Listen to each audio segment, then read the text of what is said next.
Hello, everyone, and welcome back to the English Leap podcast, the place where you learn English, laugh a little, and hopefully understand yourself a bit better along the way. I'm your host, Evan, and today, we're diving into one of the most painfully relatable topics ever created. Being ambitious but lazy. Yes, I know. It's a universal condition. It's basically the human experience. You have big dreams, big hopes, big plans, all living beautifully inside your mind. But when it's time to actually get up and take action, suddenly your bed feels like a soft cloud sent from heaven. Your sofa becomes a magical energy-sucking black hole. And even the simplest task like open the book feels like running a marathon. You tell yourself, I'm not lazy. I'm just saving energy. Yeah. Saving energy for what? For scrolling on TikTok for 2 hours while pretending it's research? But don't worry. I'm not here to judge. I'm here to explain why this happens and how we can gently, very gently, push ourselves toward real progress. Why we love dreams but hate IFA for Tielet. Let's start with a simple truth. Our brains adore big dreams. They're fun, shiny, exciting, inspiring. Learn a new language?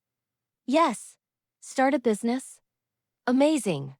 Become fit, confident, and successful? Absolutely.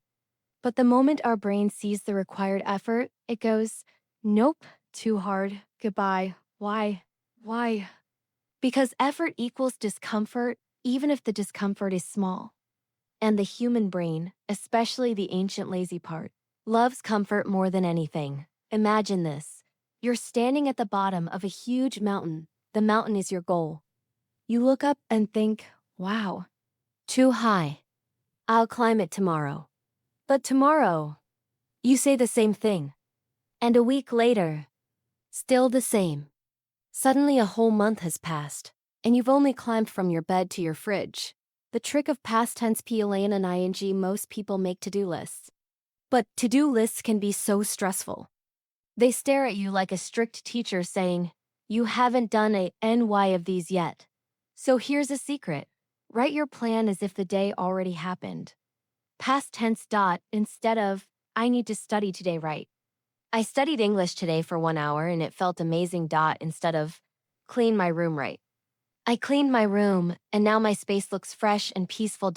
It's like giving your brain a gentle hug. No pressure, just a friendly vision of success. Suddenly everything feels possible. Make work fun, or at least less painful. Let's be honest. A big reason we avoid tasks is because they are boring studying. Boring. Cleaning? Boring. Writing a report? Boring and painful. So you know what you do? You make it fun well, at least less terrible. Play your favorite music. Use a timer and create a mini game. Let's see how much I can finish in 10 minutes. Reward yourself. If I study 20 minutes, I get a snack. If I clean my room, I can watch 1 episode. Humans love games. Even adults. Especially adults. Actually, we just pretend we don't. Turning tasks into games is not childish. It's strategic productivity. Start anything and your brain won't let you stop. Zeigarnik effect. There is a psychological effect called the Zeigarnik effect, which basically says, your brain hates unfinished tasks. That's why when you start watching a series, you need to finish it. That's why when you start a puzzle, you suddenly care deeply about finding the last piece at 2a.m. So use this to your advantage. Instead of saying, I need to finish studying today, just say, I'll read 1 paragraph. Boom, you've started. And your brain suddenly becomes your annoying but helpful friend. Hey, don't stop. You started this thing. Finish it. Before you know it, you're doing the work you avoided for a week. Busy vs. productive, the trap we all fall into. Ah, yes. The famous, I feel busy but did absolutely nothing important today problem. We've all had those days. You answer emails. Organize your notes. Clean your desktop. Open and close the same app 6 times. But at the end of the day, nothing meaningful happened. This is where the Eisenhower matrix becomes useful. It helps you understand what really matters. 1. Important plus urgent do it now. 2. Important plus. Not urgent, schedule it. 3. Urgent plus not important, delegate it. Point 4. Not important plus not urgent, delete it. Yes, delete. Not maybe later.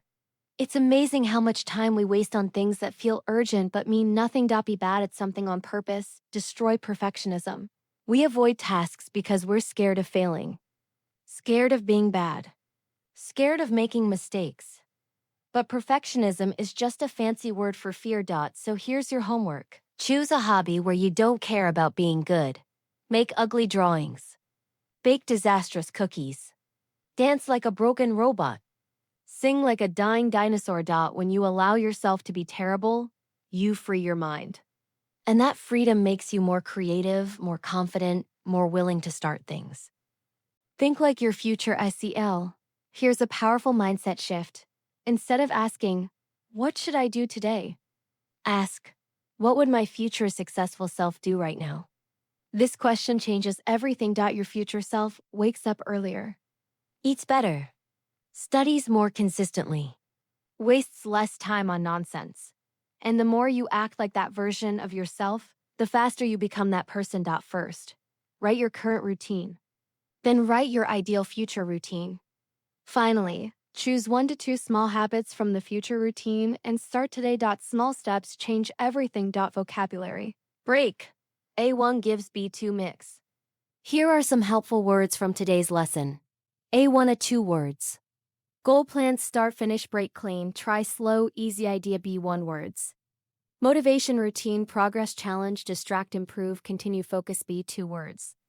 Overwhelmed, procrastination, perspective, productivity, perfectionism, prioritize, consistency, discipline, try. Using these in your own sentences. They're incredibly useful for everyday English. So remember, being ambitious but lazy doesn't mean you're a failure. It simply means your brain needs smarter strategies, not more discipline. You can dream big and move slowly. As long as you move, even tiny steps count. Even silly progress counts. Even 1 minute of work counts. And one day, without even realizing it, you'll look back and think, wow, I did it. Thanks for listening to this extra long monologue. If you enjoyed it, I can make an even longer one, a simpler A1 version, a more advanced B2C1 academic version, or even turn it into a PDF with exercises.